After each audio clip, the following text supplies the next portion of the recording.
નમસ્કાર મિત્રો, વેબ દુનિયા ગુજરાતીમાં તમારું સ્વાગત છે। આજે અમે તમને આપણા પ્રધાનમંત્રી મોદી વિશે કેટલીક ચોંકાવનારી વાતો જણાવી રહ્યા છે, જે તમને જાણીને નવાઈ પામશો। શું મોદી વિશે તમે આટલી વાતો જાણો છો? દેશ દુનિયામાં આવા ન જાણે કેટલા અસંખ્ય લોકો હશે જેમણે રાત્રે ઊંઘ માટે દવાઈ લઈને અન્ય સાધનોની જરૂર પડતી હશે, પણ દેશના પ્રધાનમંત્રી નરેન્દ્ર મોદી એવા નથી। તેમની પથારી પર જતા જ માત્ર 30 સેકન્ડમાં ઊંઘ આવી જાય છે। તેઓ માત્ર 3.5 કલાક ઊંઘે છે। સવારે 5 વાગતા જ તેમની દિનચર્યા શરૂ થઈ જાય છે। જ્યારથી તેમણે પ્રધાનમંત્રીનું પદ સાચવ્યું છે ત્યારથી આજ સુધી તેમણે એક પણ રજા નથી લીધી। મોદીએ પોતાના કાર્યકાળમાં અત્યાર સુધી એકવાર પણ સત્તાવાર રીતે રજા લીધી નથી। અહીં સુધી કે હિન્દુઓમાં સૌથી મોટા તહેવાર દિવાળી અને દશેરા પર પણ રજા લેતા નથી।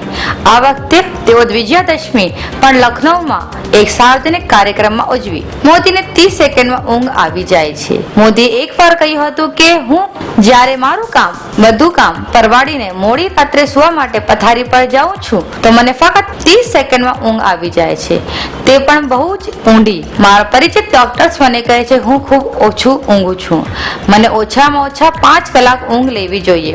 હું ફક્ત 3 કલાક જ ઊંઘું છું।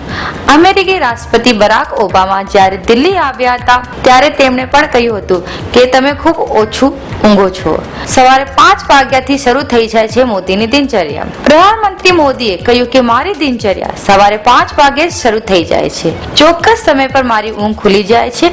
હું આંટો મારવા જાઉં છું, પછી યોગ અને પ્રાણાયામ કરું છું। આ જ મને આત્મબળ આપે છે। તેમનું માનવું છે કે યોગને કારણે મને થાક, ઊંઘ અને ભૂખ વગેરેમાં ખૂબ મદદ મળે છે। યોગ પછી હું જાતે સોશિયલ મીડિયા જોઈને ઈમેલ ચેક કરું છું અને જેને જવાબ આપવાનો છે તેને જાતે જ જવાબ આપું છું। સવારે 7 વાગ્યે હું PM નો ઓફિસને સૂચનો આપું છું। બધું કામ મોદીને ઉર્જા આપે છે।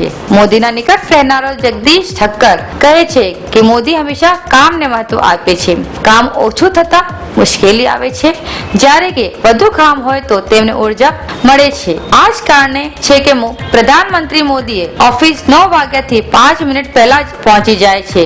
મોદી પોતે આટલા સક્રિય રહેતા હોવાથી તેમનો સ્ટાફ પણ આટલો સક્રિય રહે છે।